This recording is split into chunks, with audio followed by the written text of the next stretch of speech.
तुझे विछोड़न में वया पिसी गल गोढ़न में। सिवा तुझे जाना थी रहे उदासी अखड़िन में। रहो नाहे अग्यों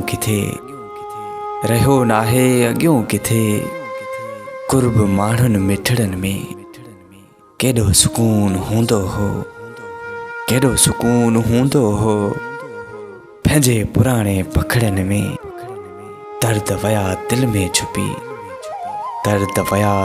छुपी जियां कंडा गुलड़न में।